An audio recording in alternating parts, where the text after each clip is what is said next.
Hi friends, welcome to 1 2 3 Hindi facts. पौराणिक गाथाओं में सुंदरता की जिक्र होते ही रंभा, उर्वशी, मेनका और तिलोत्तमा का जिक्र होता है, पर उन सबको सिर्फ इंद्र के सभा में ही पाया जाता था। इनके अलावा भी कई सारे कहानियों में सुंदरता की प्रतीक नारियों का जिक्र किया गया है। जब उस सुंदरता का साथ अच्छाई का हो तो उस सुंदरता के 4 चांद लग जाते हैं। ऐसे ही एक स्त्री राम जी के चरण स्पर्श से स्त्री के रूप में बदल गई थी। परपुरुष इंद्र के साथ श्रृंगार में थी, इसलिए अपना पति गौतम का क्रोध का शिकार बनी और अहल्या पत्थर में बदल गई थी। इसके बारे में हम सब जानते हैं, पर क्या उसने जानबूझ के अपराध किया था जो श्राप मिला, या फिर इंद्र के धोखे के जाल में फंसकर वो पति के क्रोध के शिकार बनी? असल में इस अहल्या के जीवन के रहस्य क्या है, आज हम इस वीडियो के द्वारा जानेंगे। सागर मंथन के वक्त श्री महाविष्णु ने मोहिनी रूप धारण करके सागर मंथन में हिस्सा लिया था। कहा जाता है मोहिनी का रूप इतना सुंदर था कि वो वर्णन से अतीत है और एक स्त्री का प्रतीक है। कहा जाता है कि महाविष्णु के स्त्री रूप धारण करने से पहले स्त्री रूप की सुंदरता के बारे में स्वयं ब्रह्मा जी को भी पता नहीं था। इसके बाद ब्रह्मदेव ने इसे सृष्टि का एक कमी मानकर एक अति अद्भुत सुंदर नारी का सृष्टि किया था। वही सुंदर स्त्री रूप थी अहल्या। वो ब्रह्मदेव की मानस पुत्रिका थी। अहल्या का पालन पोषण का भार ब्रह्मदेव ने गौतम के हाथ सौंपा। गौतम ने ब्रह्मदेव का आज्ञा माना। वेदकाल के महर्षियों में से एक महर्षि थे गौतम। गौतम महर्षि को कई मंत्रों का सृष्टिकर्ता भी माना जाता था। ऋग्वेद में गौतम के नाम के कई सारे पद्य हैं। गौतम महर्षि अंगिरस वंश के राहुगण के बेटे थे।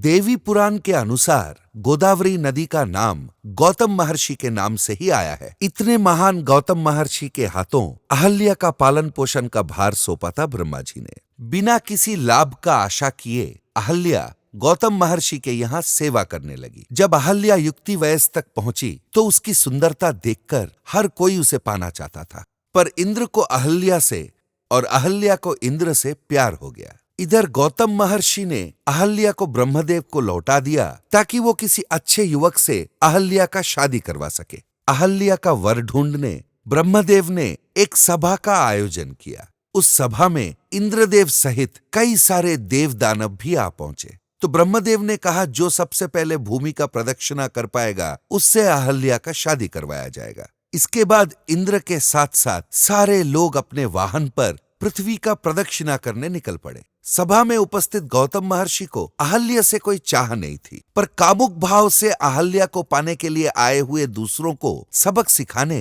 प्रसव करती हुई एक गाय का प्रदक्षिणा करके वो वापस आए। कामधेनु पृथ्वी का समान होता है, इसलिए माना गया था कि उन्होंने पृथ्वी का प्रदक्षिणा सबसे पहले कर लिया था।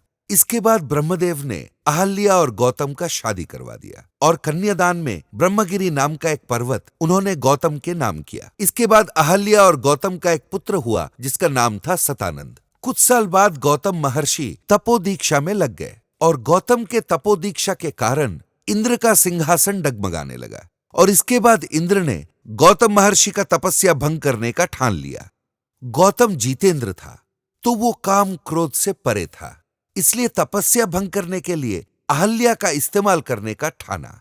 और इसके अलावा भी पहले से ही उसकी नजर अहल्या पे थी तो ये काम भी हो जाता। और इसके लिए इंद्र ने सारे देवताओं से सहायता मांगी। उन्होंने चंद्रदेव से कहा कि वो घने बादल के पीछे छिप जाए और खुद एक मुर्गे के रूप में गौतम के आश्रम पहुंचकर सूर्योदय से पहले ही उन्होंने बांक दे दी। मुर्गे के बांक सुनकर गौतम ने सोचा सूर्योदय हो रहा है और स्नान आदि कार्यक्रम के लिए वो नदी चले गए। मौका देखकर इंद्र गौतम के रूप में अहल्या के पास आकर उनका चाहत पूरा करने को कहा, पर अपनी दिव्य दृष्टि से अहल्या ने पता लगा लिया कि ये गौतम महर्षि नहीं इंद्रदेव हैं। पर इंद्र से उनको लगाव था, इसलिए उन्होंने मना नहीं किया।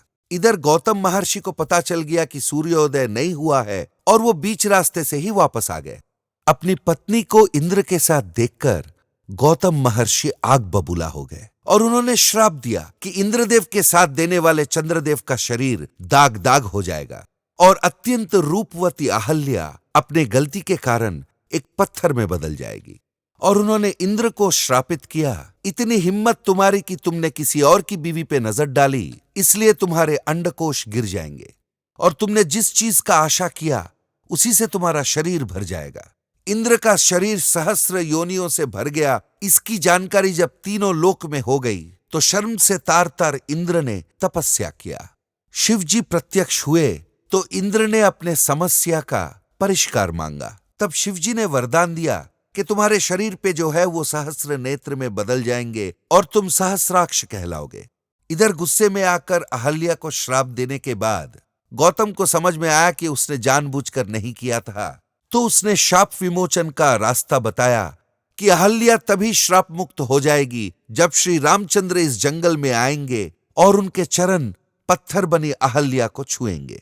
बालकांड में लक्ष्मण और विश्वामित्र ऋषि के साथ राम जी मिथिला नगर जा रहे थे। बीच रास्ते में गौतम के आश्रम पर वो रुके। अहल्या का श्राप विमोचन हुआ और वो अपने असली रूप में वापस आई। इसके बाद अहल्या ने श्री रामचंद्र का आभार माना और वापस अपने पति गौतम महर्षि के सेवा में लग गई। अगर ये वीडियो आपको पसंद आया हो तो तुरंत लाइक कीजिए और अपने दोस्तों के साथ शेयर करना मत भूलिए और नीचे कमेंट बॉक्स में अपना बहुमूल्य कमेंट लिखना मत भूलिए। कुछ और इंटरेस्टिंग टॉपिक्स सुनने के लिए हमारे चैनल को सब्सक्राइब कीजिए और पास के बेल आइकन को दबाइए। एक और इंटरेस्टिंग टॉपिक के साथ हम फिर मिलेंगे।